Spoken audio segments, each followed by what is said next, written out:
Welcome back, everybody. Earlier in the show, we told you how the IRS scandal has basically taken over D.C. Now, coverage of the scandal has been nonstop. But what I think is missing in this discussion is how the root of the scandal, it's really much more about campaign finance than it is about taxes. And joining us now to explain that and more, as well as the impact of dark corporate political money when it comes to politics, is Liz Kennedy, Demos Counsel, and an expert when it comes to money and politics and corporate accountability. Liz, thanks for a few minutes. I appreciate it. It's my pleasure, Rich. Thanks for having me. You know, I want to get to what you guys are calling on the SEC to do here when it comes to transparency, but let's come to the, scandal du jour as relating to the IRS. And I think what people at home forget, they hear IRS and they think taxes, but none of these groups that were really applying for the 501c4 status, they weren't making profits. So it wasn't that they were trying to avoid taxes. What they were really trying to do was get a status where they didn't have to name their political donors. In a lot of ways, it's very similar to what you guys have been talking about for so long. They wanted to work under this veil of anonymity. This isn't just on the right, it's for left groups too. So you don't know who's really funding these agendas and quote unquote really political movements at times. And that's a dirty little secret when it comes to American politics, isn't it?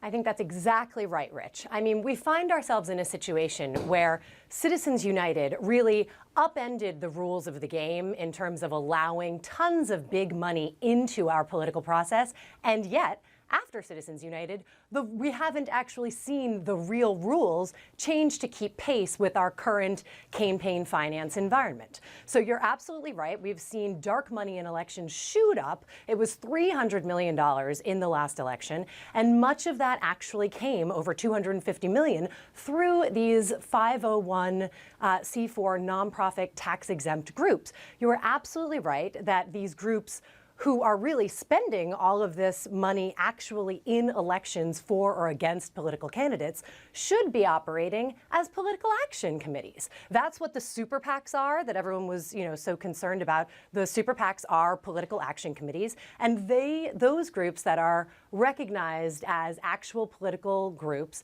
have to disclose their donors because it is a core value in any democracy that political spending be done in a transparent and accountable function so that citizens can know who is bankrolling their candidates. You know, Liz, many may remember famously during the campaign when Mitt Romney said, "Hey, my friend, corporations are people too." Corporations are people, my friend. It didn't go well for him, but there was some legal accuracy, I guess, to his argument. So why couldn't it be argued, since you guys are asking the SEC to pull the veil back here and make it public when corporations donate money, the corporations say, hey, Liz, we're people too. Why don't we have the same rights that you do? Why can't we be able to just give a contribution without being held up to public ridicule?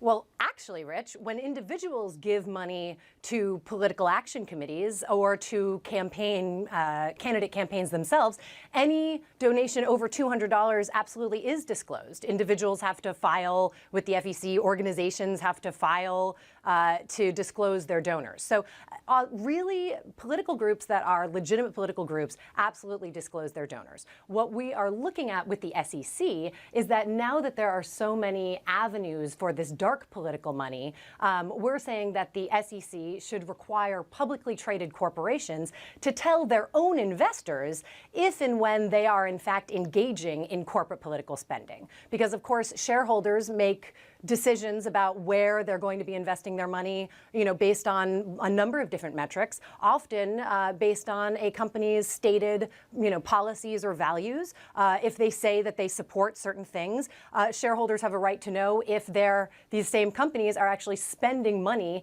against those stated goals. So this is really just a question of investors having the right to know what corporations are doing with their money. And the SEC is actually tasked to protect investors and to provide them the disclosure that they need. Give our audience a couple of examples. Big companies here, they may be surprised how invested they are in some of these political races and some of these political groups. Sure. Well, one really good example that we found is the company named Aetna. Aetna And many of Americans' health insurance companies, back when the health reform law was being debated, actually were coming out and supporting the health reform law, saying we need to reform the way in which health insurance is provided to our American citizens.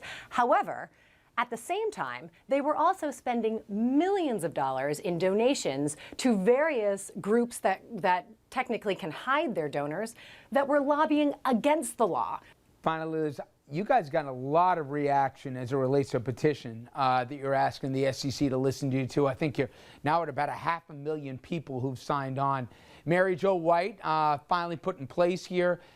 Any reaction? Do you have any sense here that she's taken this petition seriously and she may act on what seems to be common sense? Yeah. Well, thanks. It really has been an amazing outpouring of investor support for this really common sense rule. As you said, over 500,000 Americans writing in to the SEC in support of this petition. We understand that the staff is still considering the rule. As you know, they put it on their agenda, which, they voted to put the rule on their agenda for staff review. And so we expect that they will continue to do so and continue to be responsive to this unprecedented, absolutely historic outpouring of investor support for this common sense rule. That's Liz Kennedy. And Liz, I appreciate it as always. You have yourself a good weekend, all right? Thanks, Rich. You too. Enjoy the weather. You got it. All right, everybody, after the break, stick around because when we come back, we're going to show you what America's energy future just may look like. Please stay with us.